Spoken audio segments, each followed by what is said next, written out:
la question se pose.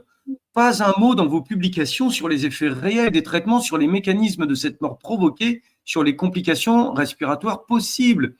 OAP, œdème aigu du poumon, notamment, Madame Fourcade, chers mesdames et messieurs du bureau de la SFAP, nous avons besoin d'entendre votre avis, d'avoir des informations précises, éclairées, et que ces informations soient données au grand public. Je voudrais faire un petit rappel. Le midazolam, quand même, tu en as brièvement parlé et brillamment parlé. Le midazolam, à la base, est un outil très utile que l'on utilise au bloc opératoire. Quand on veut endormir quelqu'un au bloc opératoire pour faire une intervention chirurgicale, on la met en sédation avec, en général, du midazolam. Sauf que le midazolam, là, est utilisé avec 2 critères. D'abord, avec un anesthésiste réanimateur et un ou une infirmière anesthésiste, donc des gens qui sont vraiment des spécialistes de ce type de molécules. Et le deuxième critère, c'est qu'ils l'utilisent dans les règles de l'art, avec la fameuse notion de titration, c'est-à-dire qu'ils injectent proprement milligramme par milligramme, minute par minute, pour surveiller l'évolution de la personne, pour pouvoir la sédater, afin que le chirurgien puisse ensuite intervenir avec également d'autres molécules. Le problème, c'est quand le midazolam, ensuite, il sort du bloc opératoire, il va en anesthésie-réanimation, là, tout va encore très bien. Il y a des anesthésistes réanimateurs, des infirmières anesthésistes ou des infirmières de réa de très haut niveau. Donc, très bien. Et le souci, c'est quand le midazolam, Valérie, vous en parlez tout à l'heure, lorsque le midazolam arrive en EHPAD, lorsque le midazolam arrive à domicile, et que là, il n'y a plus les experts et les règles de l'art pour l'utiliser. Et il est très, très utile d'aller se dire, mais tiens donc, que font-ils avec le midazolam dans les prisons américaines? Je ne refais pas l'explication de Valérie, mais c'est important que vous voyez toute cette chaîne. Vas-y Valérie, dis-moi. Alors, je te sors quelque chose que j'ai trouvé tout à l'heure, qui m'est passé sous les yeux. Donc, ça illustre un point très important. C'est d'autant plus grave que le recours à ces sédations est en train de se banaliser partout.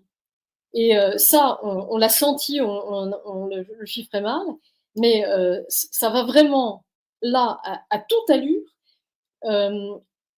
En 2022, quand le midazolam a été rendu accessible en ville, la Cour des comptes a fait un point sur les mois de mars à août.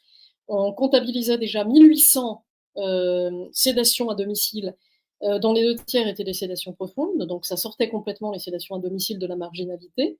Et là, vous voyez, c'est une étude suisse qui donne des chiffres intéressants.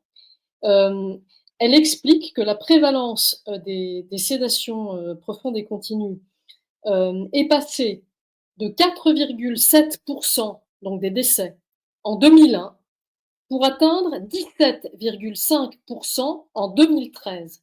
Et nous n'étions qu'en 2013. Donc, Eric, récemment, disait avoir échangé avec des Belges qui, eux, ne conçoivent plus la mort sans médicaments. Voilà. Voilà. Donc, la Belgique a pris de l'avance sur nous parce que, quelque part, ils ont, la légalisation de l'euthanasie s'est faite plus tôt. C'est entré dans les mœurs plus vite. Et aujourd'hui, ce qu'on voit, j'avais tout à l'heure une discussion avec un de nos amis réanimateurs qui m'expliquait qu'au bloc opératoire, c'était quasiment devenu la norme, c'est-à-dire que quasiment 100% des décès au bloc en réanimation se faisaient en fait à travers des sédations. Et le reproche qu'on fait au premier texte de Madame Vidal sur les soins d'accompagnement et palliatifs, c'est qu'on a vraiment senti que tout était formaté pour nous faire aboutir à la normalisation de ces parcours médicalisés de la fin de vie, c'est-à-dire de ces sédations, de cette mort administrée avec des médicaments. C'est pour ça qu'on insiste vraiment lourdement. Encore, ce seraient des protocoles vraiment réservés à des situations extrêmes. On pourrait pas fermer les yeux, mais être plus indulgent.